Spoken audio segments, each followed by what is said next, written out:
ఇప్పుడు మనం వేయబోయేది కాజు దోశ. పిండి తీసుకుంటున్నాం. పిండి తీసుకొని మామూలు నార్మల్గా తిప్పుకుంటాం. తిప్పుకొని వేసుకుంటాను.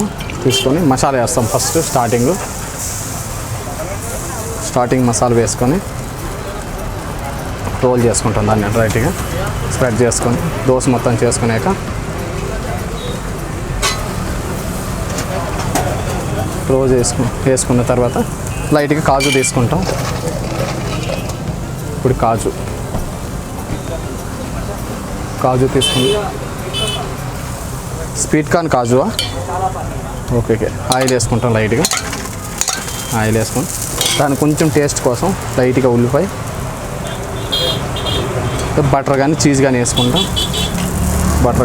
వేసుకుని కొంచెం దూరగా ఏగే వరకు ఆగి దాన్ని తీసుకుంటాం. మామూలు కొంచెం ఆగాలి. 2 నిమిషాలు ఆగిన తర్వాత దాన్ని తీసుకుంటాం. కొంచెం దీనికి ఒక స్టైల్లో వచ్చాక దాన్ని తీసుకుని మామూలుగా ఇచ్చుకుంటాం. కాలాలి కదా నీట్గా. ఇప్పుడు రెడీ అయిపోయింది. దాన్ని తీస్తున్నాము. రెడీ అయిపోయింది బ్రో. ఇదిగోండి కాజు దోశ ఇచ్చేసాం. ఓకేనా?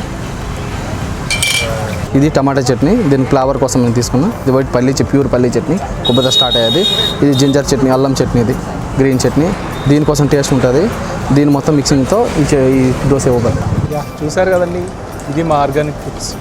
ఇక్కడ ఎంతో హెల్తీగా చేయాలని మా అంబిషన్తో కొత్తగా స్టార్ట్ చేసామండి. 1 మంత్ అయింది. ఇది యాక్చువల్గా ఐడియల్ చెరువు దగ్గర కుకట్పల్లి ఏరియాలో ఉందండి. ఇటు సైడ్ వచ్చినప్పుడు కొద్దిగా మీరు టేస్ట్ చేస్తారని మేము అనుకుంటున్నాం. మా దగ్గర ప్యూర్ అంతా రాగులు, కొర్రలు, సజ్జలు, అరికలు, సామలు, ఊదలు ఇట్లాంటివన్నీ కలిపి కొత్తగా ట్రై చేసామండి. దోశలు, ఇడ్లీ, రాగి సంకటి ఇట్లాంటి ఐటమ్స్తో మేము కొత్తగా దిగామండి. సో మా అంబిషన్ని మీరు ఒకసారి టేస్ట్ చేసి మీ ఆశీర్వాదాన్ని మాకు అందిస్తారని మనసారా కోరుకుంటూ ది ఆర్గానిక్ ఫుడ్స్ అండి. Thank you very much.